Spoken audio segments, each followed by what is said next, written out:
Looking to make some healthier habits this holiday season? Make sure to check out our Moving Through Midlife community over on Facebook, as we are doing a Planksgiving event where we are doing daily plank workouts. We will be doing an Advent for healthy, happy hips this holiday season, and then also have a sugar challenge, a 2-week sugar challenge that you might be interested in. Happy holidays!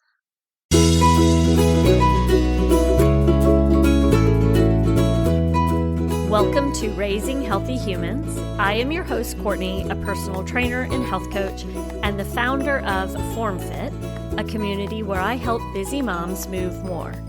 As a busy and sometimes overwhelmed mom of 3 myself, I understand that it can be difficult to find ways to live and raise healthy families. It is my goal to help provide you with the information you need to help raise healthy humans. I hope you are having a wonderful day today. I have a question for you. How was your sleep last night? Did you get a good night's sleep? We are a society that has become overcommitted and overstimulated. We don't get enough downtime or sleep time. Did you know that 51% of moms are getting less sleep than they need? And it is slowly killing us. We need to take more care of our sleep time. It is a time for cell renewal and rejuvenation. So think younger looking skin, muscles, if you're one who works out, muscles rejuvenating, breaking down and building up stronger. It allows you to manage your stress hormones. If you're not getting a good night's sleep, your hormones are going to be all out of whack. Your gut health has a lot to do with sleep. If you are dealing with weight gain, it may have a lot to do with lack of sleep.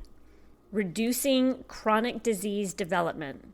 If you are struggling with a good night's sleep, you are at a higher risk of chronic diseases. And then cognitive function and overall safety is affected by your sleep. If you aren't getting enough sleep, you are increasing your risk of disease. 1 week of poor sleep decreases your immune system function for up to a year. Up to a year. And in times like right now, our immune system needs to be functioning at its best. So if you're unsure about whether or not you're getting a good night's sleep or struggling with sleep, I want you to think about these 3 things. Do you have trouble falling or staying asleep more than 3 days a week?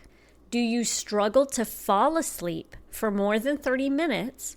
Or if you wake up in the middle of the night, are you up for more than 30 minutes at a time? And then if you answer yes to either or both of those, does this happen for 3 weeks or longer? So if you are dealing with those 3 things, then you need to start looking at your sleep patterns and maybe work on changing a few things. And not only for us, but for our children, so that we're not popping off at them, getting upset with them when they are doing something, we're feeling stressed throughout the day. If you're not getting a good night's sleep, then you're not going to be able to handle your reactions to them as well. And this also goes for your children. All of these things, if they're not getting a good night's sleep, is affecting them in a negative way as well. So what are a few things that we can do to help get a better night's sleep? I know you've heard of them, most of these, if not all of them, but I'm hoping that you will be able to take a few tips from me today and be able to apply them a little bit more throughout your evenings. So the first one, we all know this, the lighting with electronics. You have got to get the electronics and the blue lights out of your room. Not only for the blue lights, but for your mental health in regards to your electronics, getting them out of the bedroom. The other thing that I would recommend is dimming your lights. So once the sun goes down, instead of having maybe like your overhead kitchen lights on, maybe turn those down or turn them off and try to get some of the other, like your lamp lights, maybe that have a softer lighting, turn those on instead, because that is going to be a more natural light that you are seeing and more giving your body the opportunity to know that it is bedtime. The second thing is create a routine. So you need to be practicing the same routine every evening. It's giving your body an opportunity to know, okay, it's time for us to get ready to go to sleep. So in our household, I like to read for an hour before bed. That's what I recommend my children do as well, or at least 30 minutes for them, is turn the lights down, dim those lights. If you have little ones, this is a great time to sit down and read to them and just let everyone start knowing that it's time to go to bed. And you can start softening your voice a little bit so that they know that, this is a calm time. If you are one who during the week you have a really good schedule, but then you flip it and you turn into a weekend warrior where you're up late, you go to sleep at midnight or 1 o'clock, and then in the morning you sleep in, you are messing up your sleep clock. You have got to stop doing that. It takes 4 days, up to 4 days, for your body to get back on track from that bedtime of midnight. So remember that, if you're doing that on a Friday or Saturday night, it's going to take up until that next Wednesday to get your body back on the cycle. And then there you go again. You're going back into that late night again. So really start to practice. And I know it can be very difficult to do. And I'm not talking about, always. It's just something you want to start practicing, is going to bed at the same time every night and waking up at the same time every morning. At one point I had read something where it said, if you are going to change on the weekends, do it no more than an hour. So that's kind of what I try to live by, is I'll usually fall asleep between 9:30 or 10 in the evening. And on the weekends, I try to be asleep by 10:30. And the same thing with my morning routine. I always wake up at 5:30 in the morning. But on the weekends, I don't like to get up quite that early. So I do try to set my alarm clock for between 6 and 6:15. So I am still waking up early to keep my body on that same similar schedule. But I'm not doing it, to that quite extent. I get to enjoy the weekends a little bit more. So create a routine. Your body will thank you for that. The third one is breathing techniques. You can go back through. I have quite a few movement snacks where I'm starting to talk about breathing that you can listen to, but it helps your body to know that it's time to relax and calm down.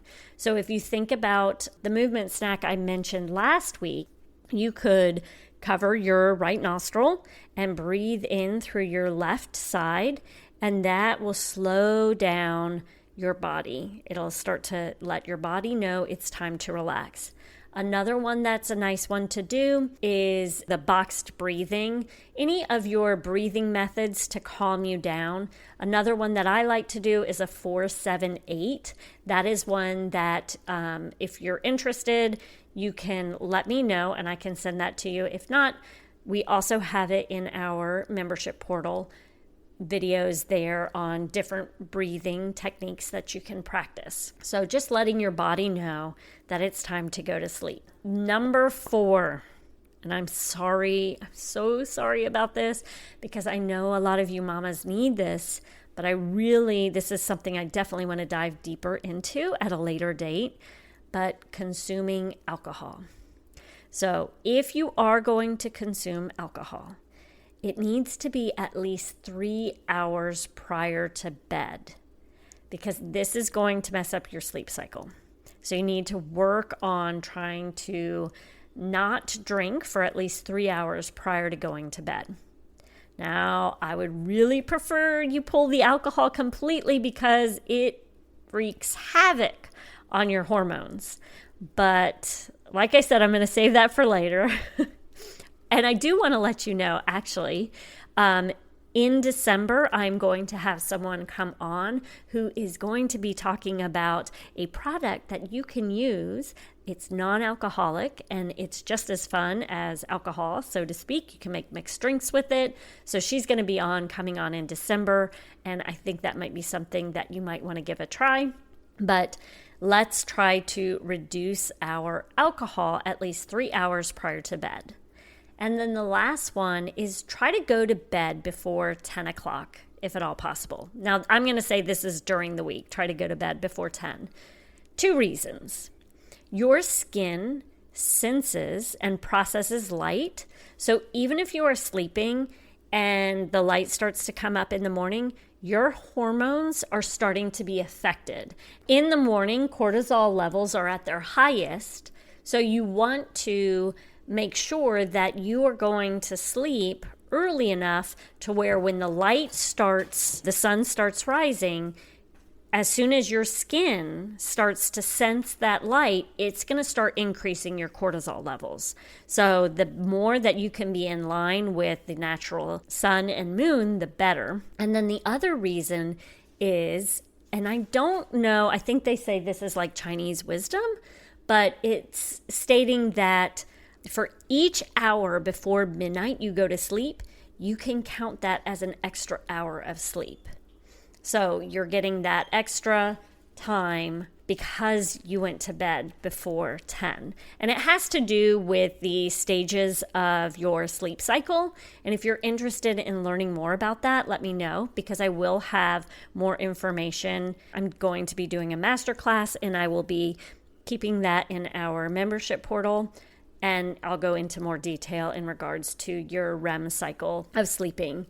And that is where that comes into play. So if you're struggling to get the mind to stop racing in the evening, I do want to recommend 2 other things for you. You can do ashwagandha. This is a tincture that you can purchase. I think they actually even come in pills, but it helps to relieve depression, anxiety, and stress. You can find it in teas as well. I mean, I think there's different ways that you can get ashwagandha, but it will help just kind of calm you, and it keeps your mind from that constant racing. And then the other thing you've probably heard about is melatonin, and I want you to understand that melatonin is the hormone of darkness. So you don't take this. It doesn't help you to go to sleep. That's not what the design is of melatonin, the hormone melatonin. It's not to help you go to sleep. What it does, it's telling your body it's time to sleep. So it's just allowing that body, same thing like with the breathing, it's giving it an indicator that it's time to go to sleep. So the body starts to calm down, you start to cool down, your heart rate starts to slow, blood pressure starts to slow. So that's a hormone that will help with that. So melatonin and ashwagandha if you are struggling with that.